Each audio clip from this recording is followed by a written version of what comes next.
नमस्ते कक्षा 6 के विद्यार्थियों, मेरा नाम है प्रसाद और आप सभी का आज की इस गणित की क्लास में मैं स्वागत करता हूं। और आज की इस गणित की क्लास में हम बीजगणित के बारे में कुछ जानकारी हासिल करेंगे।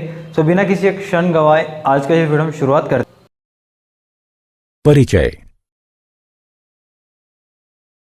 माँ, तुम क्या कर रही हो? मैं तुम्हारी फ्रॉक पर एक प्रतिरूप की सिलाई कर रही हूँ। माँ, क्या तुम मेरी कुछ और फ्रॉकों पर इस तरह के प्रतिरूप की सिलाई कर सकती हो?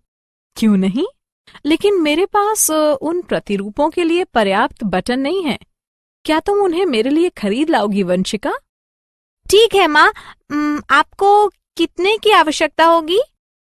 मुझे एक प्रतिरूप के लिए 16 की आवश्यकता पड़ेगी। मैं 5 फ्रॉकों पर प्रतिरूप चाहती हूँ, इसलिए मुझे 16 गुना 5 यानी 80 बटन खरीदने होंगे।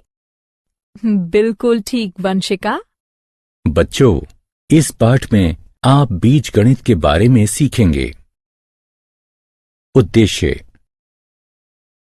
इस पाठ के अंत में आप निम्न करने में सक्षम हो जाएंगे: बीजगणित को परिभाषित करना, चर राशि को परिभाषित करना, सामान्य अंकगणितीय गुणधर्मों को व्यक्त करने के लिए चर का उपयोग करना, ज्यामितीय अवधारणाओं को व्यक्त करने के लिए चर का उपयोग करना, वास्तविक जीवन की समस्याओं का अनुवाद बीजीय व्यंजकों में करना, बीजीय समीकरणों को हल करना, चर की संकल्पना।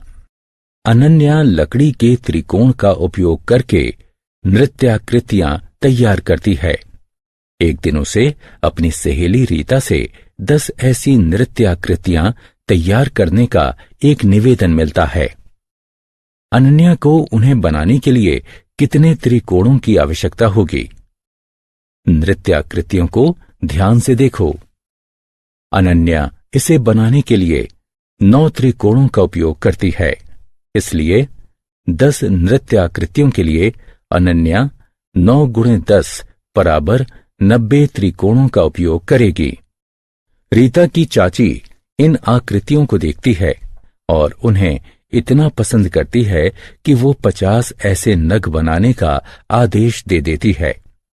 अनन्या इन 50 नृत्याकृतियों में कितने त्रिकोणों का उपयोग करेगी? अनन्या एक आकृति में 9 त्रिकोणों का उपयोग करती है, इसलिए 50 आकृतियों में वो 9 गुणे 50 बराबर 450 त्रिकोण उपयोग करेगी। अनन्या 50 आकृतियों में 450 त्रिकोणों का उपयोग करेगी। एक एकल नृत्याकृति में अनन्या द्वारा उपयोग किए जाने वाले त्रिकोणों की संख्या स्थिर है। हालांकि उसके द्वारा उपयोग किए गए कुल त्रिकोणों की संख्या उसके द्वारा तैयार की गई नृत्याकृतियों की संख्या के आधार पर बदलती है। इसलिए हम निम्नलिखित व्याख्या द्वारा सामान्यीकरण कर सकते हैं। यदि अनन्या n नृत्याकृतियां तैयार करती है, तब उसे 9 गुणे n त्रिकोणों की आवश्यकता होगी। बीजगणित। बीजगणित गणित का एक खंड है जो वर्णमाला के अक्षरों के साथ संख्याओं को दर्शाता है। विभिन्न उत्तर प्राप्त करने के लिए अक्षरों को विभिन्न संख्याओं से बदला जाता है। इसलिए चूंकि अक्षर का संख्यात्मक मान घटता बढ़ता है, उन्हें चर कहा जाता है। आइए कुछ और वास्तविक जीवन की परिस्थितियों को देखते हैं जिसमें बीजगणित का उपयोग किया जाता है। राजू एक हाउसिंग सोसाइटी में कारों को साफ करता है। वह प्रत्येक कार को साफ करने के 200 रुपए लेता है। राजू की कुल आय चर के रूप में व्यक्त कीजिए। राजू की कुल आय उसके द्वारा साफ की गई कारों पर निर्भर है। मान लीजिए कि वो n कारें साफ करता है। राजू द्वारा एक कार को साफ करने का मूल्य 200 रुपए है, तो राजू द्वारा n कारों को साफ करने का मूल्य 200 गुणा n रुपए होगा। अतः राजू की कुल आमदनी है 200 N रुपए। आइए एक और उदाहरण देखते हैं। रिया अभी 5 वर्ष की है। अब से 10 वर्षों बाद की उसकी आयु ज्ञात कीजिए। एक चर के साथ व्यंजक का सामान्यीकरण कीजिए। अभी रिया की आयु 5 वर्ष है। 10 वर्ष पश्चात रिया की आयु 5 जमा 10 होगी। m वर्ष पश्चात रिया की आयु 5 जमा m होगी। इसलिए अब से m वर्षों के पश्चात रिया 5 जमा m वर्ष की हो जाएगी। अंक गणितीय गुण एवं चर। आइए अब चरों की सहायता से कुछ और अधिक उपयोग होने वाले अंक गणितीय गुणों को व्यक्त करते हैं। ये गुण हैं क्रम विनिमय गुण, साहचर्य गुण, वितरण गुण। आइए प्रत्येक बिंदुओं को संक्षेप में देखते हैं। क्रम विनिमय गुण। दो संख्याओं का जोड़ और गुणा क्रम विनिमय होता है। दूसरे शब्दों में दो संख्याओं के जोड़ और गुणा के क्रम में बदलाव उनके योग और गुणन को प्रभावित नहीं करता है। 9 जमा 8 तथा 8 जमा 9 बराबर होता है 5 गुणा 6 तथा 6 गुणा 5 बराबर होता है। क्रम विनिमय गुण सभी संख्याओं के लिए सत्य है। अतः हम इसका चरों के साथ निम्न रूप से सामान्यीकरण कर सकते हैं। a जमा b बराबर b जमा a गुणा b बराबर b गुणा a। साहचर्य गुण। तीन संख्याओं का जोड़ और गुणा साहचर्य होता है। दूसरे शब्दों में तीन संख्याओं के जोड़ और गुणा के क्रम में बदलाव उनके योग और गुणन को प्रभावित नहीं करता है। कोष्ठक में 9 जमा 8 जमा 7 तथा 9 जमा कोष्ठक में 8 जमा 7 बराबर हैं। कोष्ठक में 5 गुणा 6 गुणा 4 तथा 5 गुणा कोष्ठक में 6 गुणा 4 भी बराबर हैं। साहचर्य गुणधर्म सभी संख्याओं के लिए सत्य है। अतः हम इसका चरों के साथ निम्न रूप से सामान्यीकरण कर सकते हैं। कोष्ठक में a जमा b जमा c बराबर है a जमा कोष्ठक में b जमा c बराबर है a गुणा b गुणा c बराबर है a गुणा b गुणा c बराबर है। वितरण गुण। इस व्यंजक को देखिए। 5 गुणा कोष्ठक में 8 जमा 9। इसे इस प्रकार भी लिखा जा सकता है 5 गुणा 8 जमा 5 गुणा 9। ये गुण योग पर गुणन की वितरणता के रूप में जाना जाता है। यह सभी संख्याओं के लिए सत्य है। हम अतः इसका चरों के साथ निम्न रूप से सामान्यीकरण कर सकते हैं। कोष्ठक में a जमा b गुणा c बराबर है a गुणा b जमा a गुणा c के। ज्यामितीय अवधारणाएं एवं चर। चर की अवधारणा ज्यामिति के लिए बढ़ाई जा सकती है। उदाहरणार्थ, वृत्त का व्यास उसकी त्रिज्या का दुगना होता है। इसे इस प्रकार भी व्यक्त किया जा सकता है। व्यास बराबर 2 गुणा त्रिज्या या d बराबर 2 गुणा r, जहां d और r दोनों चर हैं। यदि r का मान बदलता है तब d का मान भी बदल जाता है। आइए परिमाप और क्षेत्रफल को व्यक्त करने के लिए चरों का उपयोग करते हैं। परिमाप। किसी भी 2 आयामी आकृति की परिधि उसके घेरे की लंबाई होती है। आयत ABCD का परिमाप AB जमा CB जमा DC जमा DA होगा। हम जानते हैं कि आयत की सम्मुख भुजाएं समान होती हैं, इसलिए लंबाई के लिए DC बराबर ए बी बराबर एल और चौड़ाई के लिए डी ए बराबर सी बी बराबर बी। यदि परिमाप को चर p के द्वारा प्रदर्शित किया जाता है तब p बराबर l जमा b जमा l जमा b होगा, जो कि बराबर होगा 2l जमा 2b के, जो बराबर होगा 2 कोष्ठक में l जमा b के। चर p चरों l तथा b के साथ बदलने से बदलता है। वर्ग का परिमाप ए बी सी डी बराबर ए बी जमा सी बी जमा डी सी जमा डी ए।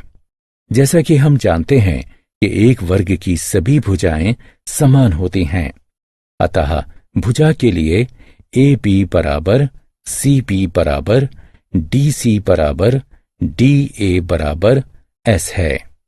यदि परिमाप को चर p के द्वारा दर्शाया जाता है तब p बराबर s जमा s जमा s जमा s यानी 4s होगा। चर p का मान चर s के साथ घटता बढ़ता है। क्षेत्रफल आयत ए बी सी डी का क्षेत्रफल लंबाई गुणा चौड़ाई है। यदि क्षेत्रफल को चर a लंबाई को l तथा चौड़ाई को b के द्वारा प्रदर्शित किया जाता है तब a बराबर l गुणा b होगा। चर a चरों l तथा b में आत्म मूल्यांकन। प्रश्न को ध्यानपूर्वक पढ़ें तथा सही विकल्प पर क्लिक करें। बीजीय व्यंजक अंकगणितीय व्यंजक जोड़, घटा, गुणा और भाग की सहायता से संख्याओं के बीच संबंध स्थापित करती है। यहां कुछ अंकगणितीय व्यंजक हैं। एक अंकगणितीय व्यंजक का परिणाम इसे हल करके निर्धारित किया जाता है। आइए इनमें से प्रत्येक अंकगणितीय अभिव्यक्ति को हल करते हैं। बीजीय व्यंजक 4 अंकगणितीय संक्रियाओं की सहायता से संख्याओं और चरों के बीच संबंध स्थापित करता है। यहां कुछ बीजीय व्यंजक हैं। एक बीजीय व्यंजक का परिणाम निर्धारित किया जा सकता है जब केवल व्यंजक में चर का मान ज्ञात हो। आइए हम चर के विशिष्ट मानों के लिए इनमें से प्रत्येक बीजीय व्यंजकों को हल करते हैं। बीजीय व्यंजकों की संरचना। आइए अब हम कुछ बीजीय व्यंजक लेते हैं तथा उनकी संरचना किस प्रकार से की गई है उसे समझते हैं। 3 गुणा n जमा 12। n को सर्वप्रथम 3 से गुणा किया जाता है एवं तत्पश्चात परिणाम में 12 जोड़ा जाता है। y भाग 7 जमा 5। y को सर्वप्रथम 7 से भाग दिया जाता है, तत्पश्चात परिणाम में 5 जोड़ा जाता है। कोष्ठक में r घटा 8 गुणा 14। 8 को सर्वप्रथम r से घटाया जाता है, तत्पश्चात परिणाम को 14 से गुणा किया जाता है। 6 जमा 3 गुणा कोष्ठक में m घटा 12। m से सर्वप्रथम 12 को घटाया जाता है, तत्पश्चात अंतर को 3 से गुणा किया जाता है एवं परिणाम में 6 जोड़ा जाता है। 56 भाग कोष्ठक में s गुणा 3। s को 3 से गुणा किया जाता है एवं तत्पश्चात गुणन को 56 से विभाजित किया जाता है। आइए अब हम बीजीय व्यंजकों की सहायता से कुछ वास्तविक जीवन की परिस्थितियों को व्यक्त करते हैं। केशव एक टॉफी और एक चॉकलेट खरीदता है। चॉकलेट टॉफी से 20 रुपए महंगी है। टॉफी की कीमत अनुसार चॉकलेट की कीमत की व्याख्या कीजिए। यदि टॉफी की कीमत x रुपए है तब चॉकलेट की कीमत x जमा 20 होगी। समीरा 200 रुपए की कीमत की एक किताब और 30 रुपए प्रति नोटबुक की कीमत से कुछ नोटबुकें खरीदती है। एक बीजीय व्यंजक के रूप में समीरा द्वारा खर्च की गई कुल राशि की व्याख्या कीजिए। यदि y समीरा द्वारा खरीदी गई नोटबुकों की संख्या है, तब नोटबुकों पर समीरा द्वारा खर्च की गई राशि 30 गुणा y यानी 30y है। किताबों और नोटबुकों पर समीरा द्वारा खर्च की गई कुल राशि 30y जमा 200 है। आइए एक और उदाहरण देखें। 5 वर्ष के पश्चात राजेश के पिता की आयु राजेश की आयु की 3 गुना होगी। अब से 5 वर्ष पश्चात राजेश की आयु के अनुसार पिता की आयु व्यक्त कीजिए। यदि राजेश की आयु a वर्ष है, तब बीजीय समीकरण। आइए इस कथन पर विचार करते हैं। 4 घटा 3 बराबर 1। इसे गणितीय रूप में इस प्रकार से व्यक्त किया जा सकता है। इस तरह के गणितीय व्यंजक को अंकीय व्यंजक के रूप में भी जाना जाता है। अब गणितीय व्यंजक पर विचार करते हैं। t घटा 5 बराबर 2। ये गणितीय व्यंजक एक बीजीय समीकरण है। एक बीजीय समीकरण एक या एक से अधिक चरों का होता है। आइए अब हम समीकरण के 2 गुणधर्मों को देखते हैं। एक, किसी एक समीकरण के 2 पक्ष होते हैं, बायां पक्ष या LHS तथा दायां पक्ष या RHS। 2 बराबर का चिन्ह LHS एवं RHS को बराबर करता है। आइए अब हम सभी पुराने बीजीय व्यंजक को बीजीय समीकरणों के रूप में व्यक्त करते हैं। x जमा 20 बराबर 25। 30y जमा 200 बराबर 1100। कोष्ठक में a जमा 5 गुणा 3 बराबर 45। एक चर का वो मान जिसके लिए एक समीकरण संतुष्ट हो जाता है, उसका हल कहलाता है। आइए अब हम बीजीय व्यंजक के उदाहरण पर पुनर्विचार करते हैं। केशव एक टॉफी और एक चॉकलेट खरीदता है। चॉकलेट की कीमत टॉफी की कीमत से 20 रुपए अधिक है। यदि केशव द्वारा चॉकलेट पर 25 रुपए खर्च किए गए, तो टॉफी की कीमत क्या है? एक बीजीय समीकरण बनाइए तथा इसका हल ज्ञात कीजिए। यदि टॉफी की कीमत x रुपए है, तब चॉकलेट की कीमत x जमा 20 होगी, किंतु चॉकलेट की कीमत 25 रुपए दी गई है, इसलिए x जमा 20 बराबर 25 है। यह समीकरण सत्य है यदि x का मान 5 है, इसलिए x बराबर 5 समीकरण का हल है। इसका मतलब है कि टॉफी की कीमत 5 रुपए है। आइए एक और उदाहरण को देखते हैं। समीरा 200 रुपए कीमत की एक पुस्तक तथा 30 रुपए प्रति नोटबुक की कीमत की कुछ नोटबुकें खरीदती है। यदि समीरा कुल 1100 रुपए की राशि खर्च करती है, तो नोटबुक की कीमत ज्ञात कीजिए। एक बीज आत्म मूल्यांकन। आइए जांचें कि अब तक आपने क्या सीखा। बीजीय समीकरणों का उनके हल के साथ मिलान कीजिए।